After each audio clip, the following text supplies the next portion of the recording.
Hey there, fellow entrepreneurs. Welcome back to our channel, where we uncover the secrets to online success. I'm thrilled to have you here today because we're about to dive into some invaluable advice from none other than Jeff Bezos, the mastermind behind Amazon. Jeff Bezos is also known for his involvement in several projects, some of which are Blue Origin, Prime Air Drone Delivery, The Washington Post, and Bezos Earth Fund, to name a few. So, if you're ready to unlock your potential and skyrocket your online ventures, keep watching. Before we jump into Jeff Bezos' pearls of wisdom, let's quickly explore why his advice holds immense significance. Please don't forget to subscribe to the channel and feel free to leave us a comment, and you can share this video with your friend or colleagues. Now, let's delve into the first piece of advice from Jeff Bezos that can revolutionize your approach to success, self-reliance, and resourcefulness. The whole point of moving things forward is you run into problems, you run into failures, things don't work, you have to back up and try again. Each one of those times when you have a setback and you back up and you try again, you're using resourcefulness, you're using self-reliance, you're trying to invent your way out of a box. And we have tons of examples at Amazon where we've had to do this. We've failed so many times. I always think of us as a great place to fail because we're good at it. We have so much practice. And just to give you one example, many years ago now, we wanted a third-party selling business because we knew we could add selection to the store that way. And we started Amazon auctions. Nobody came. I think maybe our mother is the only one who purchased something on Amazon auctions. I bought a coffee cup. You got a coffee cup? I did. Okay, so there were two purchasers. And then we said, well, what can we do? We opened this thing called Z shops, which was like fixed price auctions. Again, nobody came. I didn't use that. And then finally, and each one of these failures is like a year and a half long. And so we're trying to invent new things. And we finally came across this idea of putting the third-party selection on the same detail pages, the same product detail pages that we had our own inventory on, our own retail inventory on. We called this marketplace. And it started working right away. So that resourcefulness of trying new things, figuring things out, what do customers really want, it pays off in everything. And it pays off even in your daily lives. You know, how do you help your children? What's the right thing? My wife has a great saying. We let our kids use, even now they're 17 through 12, but even when they were 4, we would let them use sharp knives. And by the time they were, I don't know, maybe 7 or 8, we would let them use certain power tools. And my wife, much to her credit, she has this great saying. She says, I would much rather have a kid with 9 fingers than a resourceless kid. And which I just think is a fantastic attitude about life. Now, some of you might be thinking, but I'm not Jeff Bezos. How can I take chances like he did? Well, that brings us to our second piece of advice, which is taking chances. When I'm 80 years old, I want to have minimized the number of regrets that I have. I don't want to be 80 years old in a quiet moment of reflection, thinking back over my life and cataloging a bunch of major regrets. And I think that regrets, our biggest regrets, in most cases, you can murder somebody, okay, you'd regret that. But in most cases, our biggest regrets turn out to be acts of omission. It's paths not taken, and they haunt us. We wonder, what would have happened? I loved that person, and I never told them. And then they married somebody else. I didn't do this.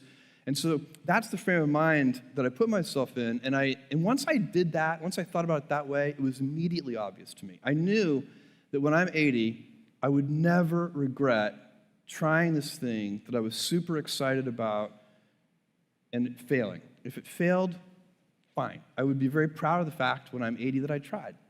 And I also knew that it would always haunt me if I didn't try. And so that would be a regret. It would be a 100% chance of a regret if I didn't try, and basically a 0% chance of regret if I tried and failed. So I think that's a useful metric for any important life decision. Number 3 is don't take yourself too seriously. Have fun. I do have this fantasy that I want to be a bartender.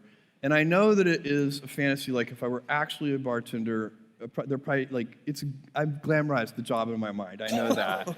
But I love people, I like talking to people, I love making cocktails.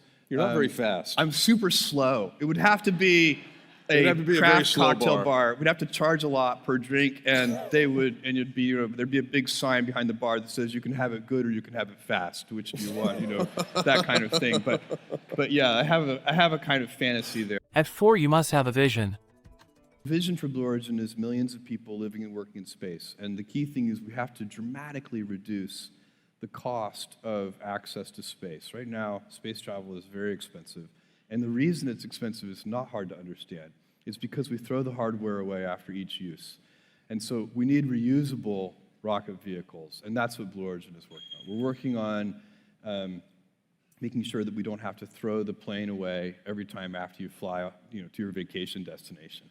That would definitely increase the cost of your vacation. And so that's what we need to do, and we can do it. It's totally possible, and I think it's important. Yeah, this is what the booster looks like when it's coming back down. Yeah. And this is again coming back My down. cowboy hat still has champagne stains. Which, That's right. Your hat still has the best champagne. kind of stains. So I guess if we could talk, and this is one of my favorite shots. This is the booster in and that's West Texas. It's beautiful country. So if you could just talk a little bit about, you've been passionate about space your whole life, Yep.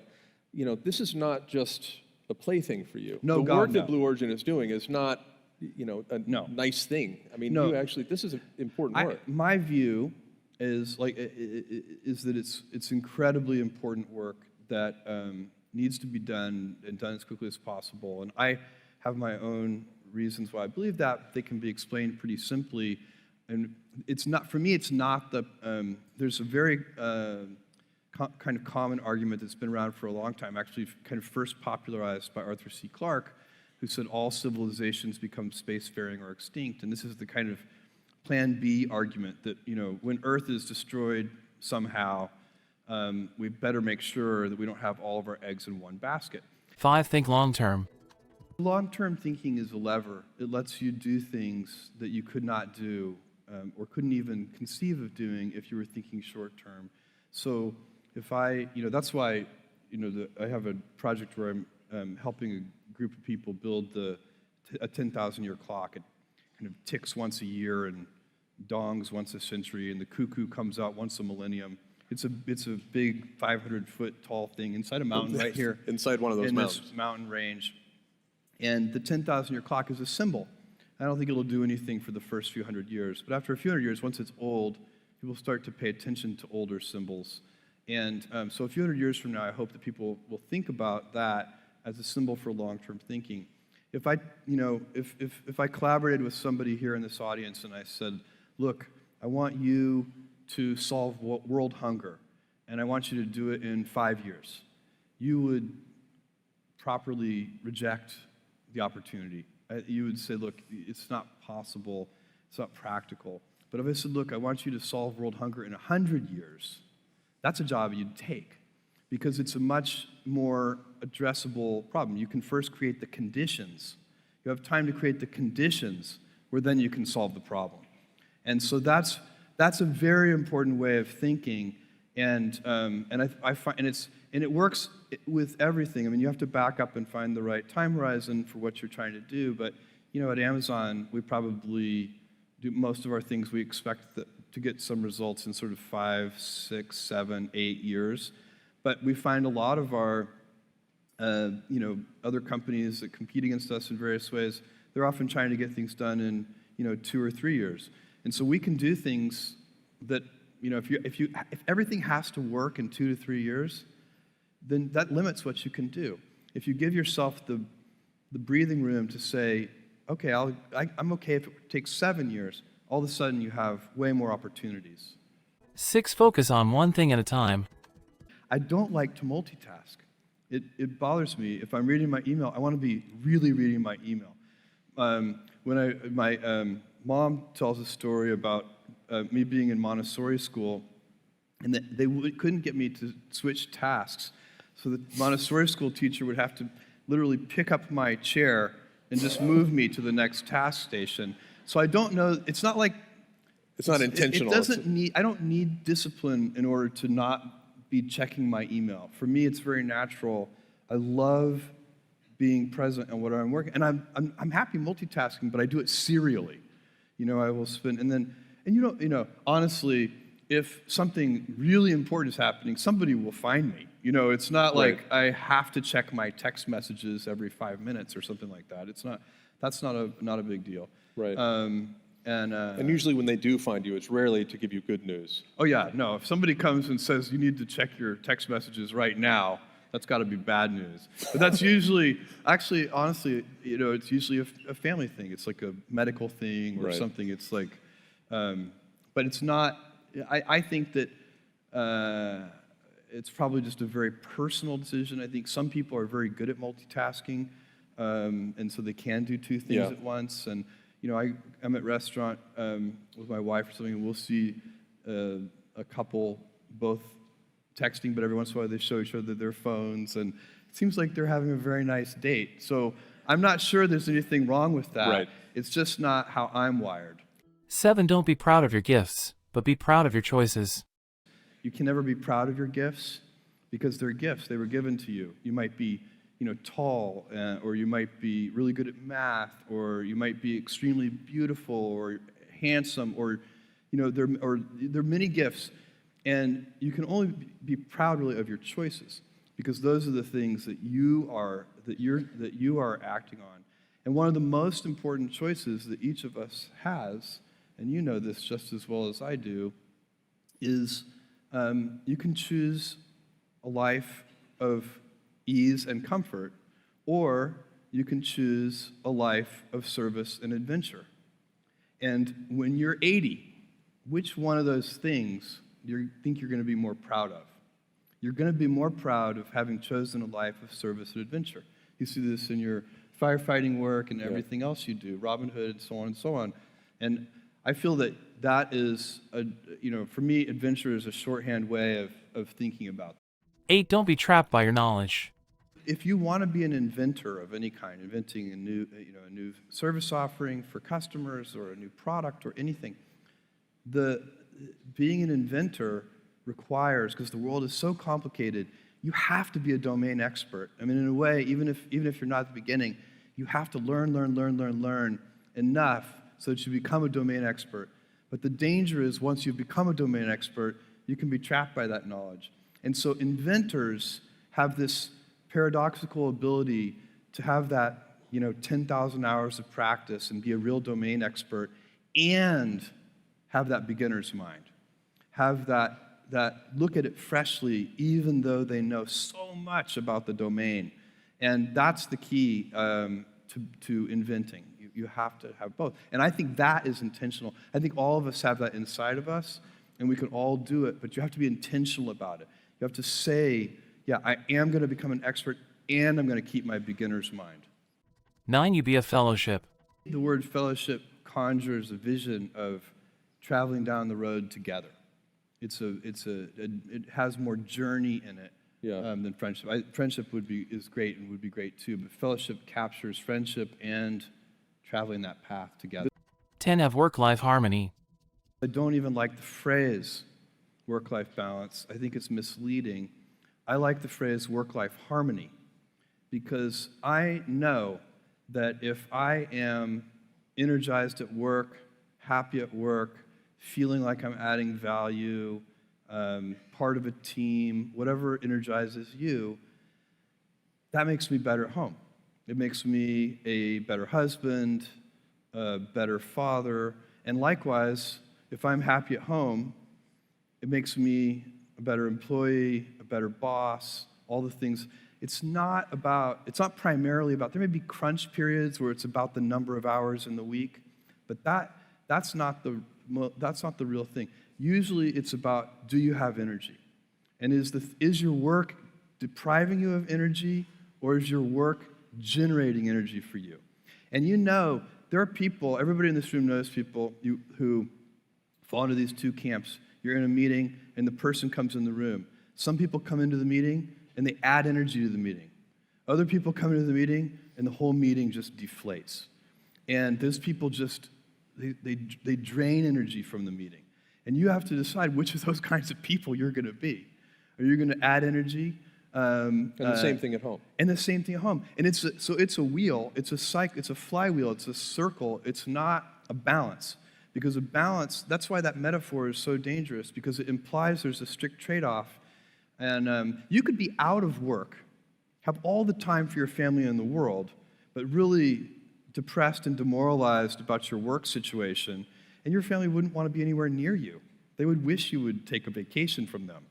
And so it's not about the number of hours, not primarily. I suppose if you went crazy with, 100 hours a week or something, yeah, that maybe there are limits, and they probably. But I've never had a problem, and I think it's because both sides of my life give me energy, and that's what I would recommend. And that's what I do recommend to interns and execs.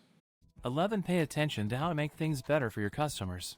We're always improving things. And so entrepreneurs and inventors, if they follow their curiosity and they follow their passions and they figure something out and then they figure out how to make it better and they're never satisfied. And you need to harness that. In my view, you need to harness that energy primarily on your customers instead of on your competitors. And so where I sometimes see companies and even young, small startup companies, entrepreneurs go awry, is they start to pay more attention to their competition than they do to their customers. And I think that in big, mature industries, that might be a winning approach in some cases, kind of close following. Let other people be the pioneers and go down the blind alleys. There's many things that a new inventive company tries won't work. And so those mistakes and errors and failures do cost real money. And so maybe in a mature industry where growth rates are slow and change is very slow. But as you see in the world more and more, there aren't very many mature industries. Change is happening everywhere. We see it in the automobile industry with self-driving cars, but you could go right down the line of every industry and you would see it. 12. Be resourceful. If there's a problem, there's a solution. And of course, as you mature and get into the business world and anything you do on a team, you very quickly realize that it's not about just your own resourcefulness, it's about team resourcefulness and how does that work. But that attitude of my grandfather's was but he was full of wisdom. John mentioned the story about the words my grandfather gave to me at one point of, it's harder to be kind than clever. That story, the slightly longer version of that story, because this was really powerful wisdom, is that I made my grandmother burst into tears. And the way I did it was we were driving on a long road trip, and she was a chain smoker. And I was probably, 10 years old, so this was around 1974. And it was in a period of time where there were heavy radio advertisements, sort of anti-smoking radio advertisements, trying to convince people to stop smoking. And one of the advertisements had this figure in it. It said something like, every puff of a cigarette takes so many minutes off of your life. I think it was 2 minutes, but I can't remember. Every puff of a cigarette. So I sat there in the back seat on this long car ride and calculated how many years she had taken off of her life. And in my 10-year-old mind, I had been extremely clever to do this. And so when I was finished with my arithmetic, I proudly announced to her how many years she had taken off of her life. And I got a reaction I did not expect with her bursting into tears. And so my grandfather stopped the car and he took me out of the car. And I had no idea what was about to happen because he had never said a cross word to me. And I thought he might actually be angry with me, but he wasn't. He took me out we had some privacy from her. And he said these incredible words. He said, you're gonna figure out one day that it's harder to be kind than clever.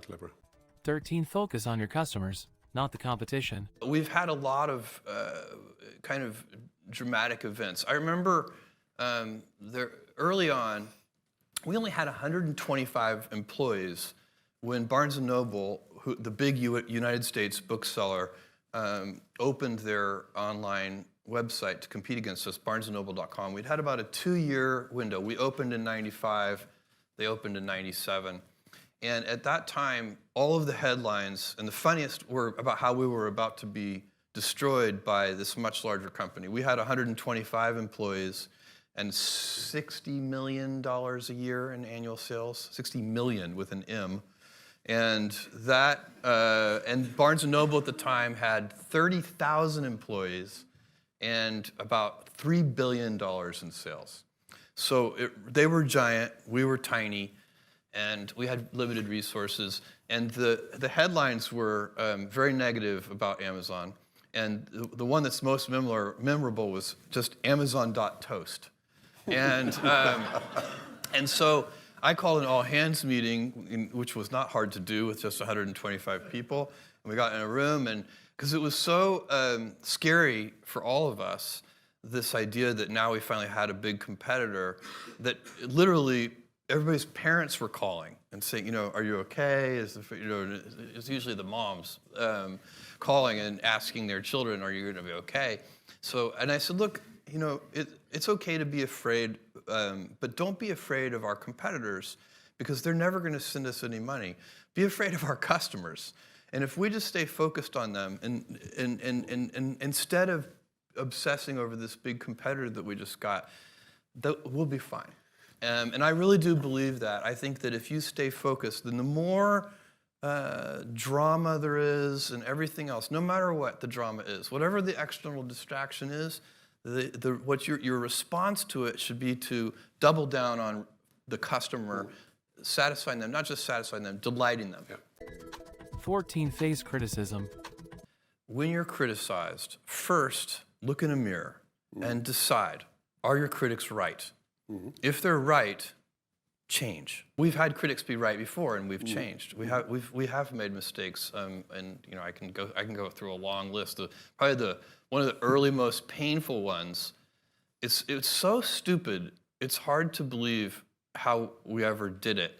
But early on with the Kindle, maybe the first year of the Kindle or the second year of the Kindle, we had accidentally, illegally sold, or given away, I guess, copies of the famous novel 1984, because it had a complicated copyright history. It was in copyright in the US and not in the UK or something strange like this. So it was in the public domain, but only in certain geographies.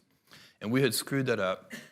And somehow, and this is a kind of mistake that only a corporation can make. An individual can't make this mistake, because somehow it's like it happens at the intersections of the different teams. So you've got the legal department saying, "Oh crap, we've made this mistake," and you've got the books team. Anyway, the answer that the company came up with was to, without any notice or warning, just electronically go into everybody's Kindle who had downloaded that book and just disappear it. So it would be as if we walked into your bedroom in the middle of the night, found your bookshelf, and just took that book away. And so we were rightly criticized for that. It was, and we responded to that. To recap, Jeff Bezos' advice can transform your online journey. Embrace self-reliance, take calculated risks, and keep your vision alive. Remember, success is a journey, not an overnight accomplishment. Stay focused, adapt to change, and continuously improve your customers' experience. Thank you for joining us today, fellow entrepreneurs. We hope you found Jeff Bezos' advice as inspiring as we did. Remember, success is within your reach. Embrace self-reliance, take calculated risks, and keep your vision alive. As Jeff Bezos himself said, think long-term and focus on one thing at a time. If you enjoyed this video and want to stay updated with more valuable insights, make sure to subscribe to our channel. By subscribing, you'll be notified whenever we release new videos packed with tips and strategies for online success. We would love to hear your thoughts, so feel free to leave a comment below. And don't forget to share this video with your friends and colleagues who are also on the path to online success. As we wrap up, always remember to pay attention to how you can make things better for your customers and be resourceful in your approach. Face criticism with an open mind and continuously strive to improve. Success is a journey, not an overnight accomplishment. Thank you for watching, and until next time, keep striving for greatness.